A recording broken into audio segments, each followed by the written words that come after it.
तरह से नहीं कह सकते, फिर मनुष्य की तो बात ही क्या है। भागवत गीता में कुल 18 अध्याय और 700 श्लोक हैं, जिसे सभी के लिए पढ़ पाना थोड़ा मुश्किल है। इसीलिए आज के इस बेहद ही खास वीडियो में हम श्रीमद् भगवत गीता के 18 अध्याय के 700 श्लोकों के सार के बारे में बात करेंगे, जिन्हें जानकर आप श्रीमद् भगवत गीता का सही मतलब समझ पाएंगे। इसलिए इन विचारों को आप हर रोज रात में सोने से पहले जरूर सुनें। तो चलिए जानते हैं भागवत गीता के 700 श्लोकों के सार के बारे में। भगवान श्री कृष्ण कहते हैं कि हे अर्जुन, मैं सभी प्राणियों के हृदय में स्थित सबका आत्मा हूं। संपूर्ण प्राणियों का आदि मध्य और अंत भी मैं ही हूं। मैं सूर्य हूं, मैं वेदों में सामवेद हूं, देवों में इंद्र हूं, इंद्रियों में मन हूं, मैं ब्रह्मा हूं, मैं विष्णु हूं, मैं महेश हूं, जलाशयों में मैं समुद्र हूं, पर्वतों में मैं हिमालय हूं। इस संपूर्ण संसार में तुम जो कुछ भी देख पाते हो, सब मैं ही हूं।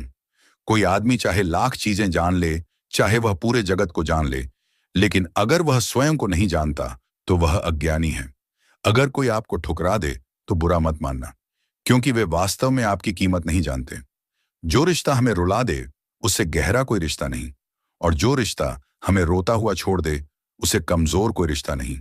हमेशा शांत रहें, इससे आप अपने जीवन में खुद को बहुत मजबूत पाएंगे, क्योंकि लोहा ठंडा होने पर ही मजबूत होता है, पर गर्म होने पर तो उसे किसी भी आकार में ढाला जा सकता है।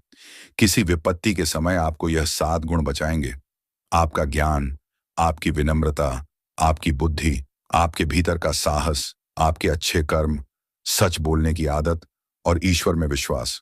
आत्मा हमेशा जानती है कि सही क्या है और गलत क्या है, लेकिन मनुष्य के सामने चुनौती तो मन को समझने की होती है। मुश्किल समय में व्यक्ति अकेला हो जाता है, लेकिन मुश्किलों की वजह से वही व्यक्ति मजबूत हो जाता है। जो आपको सम्मान दे उसी को सम्मान दीजिए।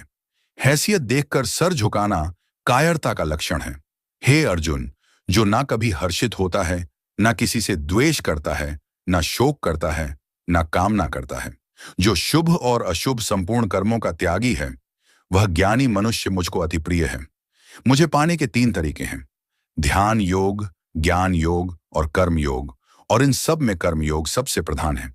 किसी पर विश्वास करना हो तो उनकी बातों पर नहीं, उनकी हरकतों पर ध्यान दो। गुस्से के वक्त थोड़ा रुक जाने से और गलती के वक्त थोड़ा झुक जाने से जिंदगी और भी आसान हो जाती है।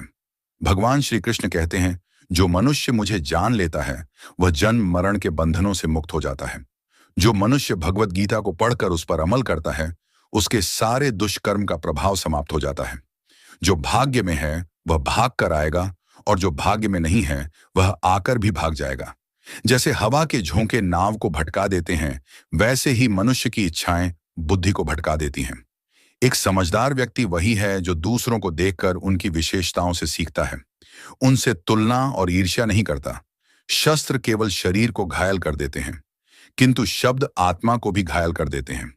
जो मनुष्य अपने को परमात्मा से अलग नहीं समझता है और ना ही शरीर से अपना कोई संबंध मानता है, वह सदा के लिए जन्म मरण से मुक्ति पा लेता है।